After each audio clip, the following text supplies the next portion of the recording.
Cette semaine, nous nous rendons dans un lieu où tous les voyageurs entrés en territoire québécois ont mis les pieds. Escale aussi brève que banale, qui reste l'un des premiers lieux où cela est susceptible de leur arriver. Le choc. Le choc culturel. Bon, développons. Les caprices de la géographie, les hasards du climat, les aléas des consensus politiques finissent par déboucher, dans chaque société, sur ce qu'on appelle la norme, le normal, le banal, le quotidien.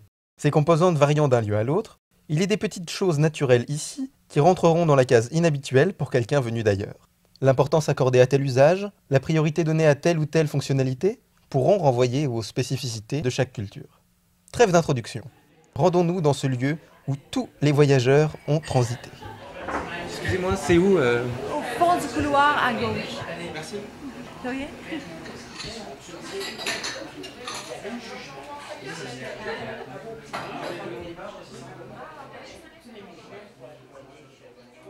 La banalité du quotidien québécois, qui n'étonnera pas le Québécois. Certains détails, cependant, pourront attirer l'attention du voyageur, bien que ses priorités soient en général ailleurs. Les ouvrages de design et de sociologie qui étudient le cas des salles à manger et des cuisines abondent.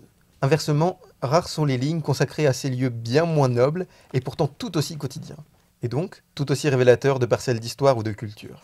Commençons.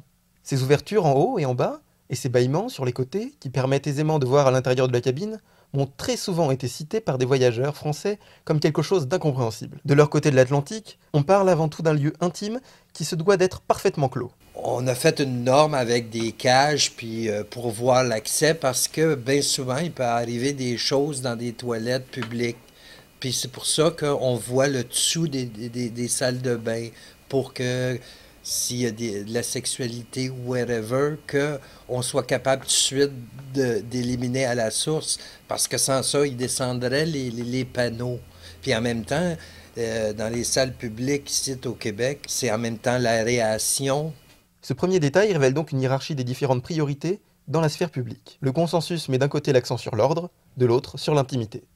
Autre chose, dans un lieu privatif québécois, la toilette se trouve dans la majorité des cas dans la salle de bain. Les Français considèrent généralement qu'il est plus pratique de séparer des lieux d'usage distincts. Au Québec, on centralise tous les éléments d'une salle d'eau. Le sociologue Louis Jacob nous a expliqué que l'origine en était historique. Conséquence, il y a plusieurs décennies de cela, des configurations architecturales des bâtiments bourgeois européens et américains. Les usages modernes sont ici le prolongement de critères moins fonctionnels que contingents.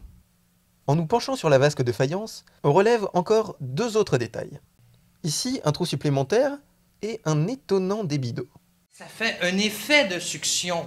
Tu vois de l'eau pousser, mais c'est de l'eau poussée avec de l'air. C'est évident que s'il n'y avait pas ce trou-là, la toilette, elle fonctionnerait, mais elle fonctionnerait plus tranquillement. Nous, elle fonctionne et elle évacue très vite. Le designer Dave Berge nous a décrit la toilette nord-américaine comme plus complexe, peut-être plus performante, mais aussi plus coûteuse. Plus d'efforts de design pourront, conséquemment, être selon lui consacrés à la toilette est-européenne. Le nouveau monde priorité-performance contre le vieux continent priorité-esthétique? Tout simplement du fait d'accumulation de normes et d'innovations techniques du côté ouest de l'Atlantique? Peut-être. Le dernier point que nous soulèverons est celui du niveau d'eau, très étonnamment élevé au Québec. Ici, l'eau n'est pas rationnée. Je veux dire, on paye une taxe d'eau, mais globale. Mais la journée qu'il va avoir un meter puis qu'on va te dire hey, tu prends 500 litres d'eau par mois, ben ça va te coûter tant. Ben là, peut-être que le monde va dire ouais, ben là, ce robinet-là, il coule, me le faire réparer. On est des grands pollueurs. Par ces quelques exemples, je souhaitais attirer votre attention sur les richesses de la banalité quotidienne, vous inviter à vous étonner des évidences.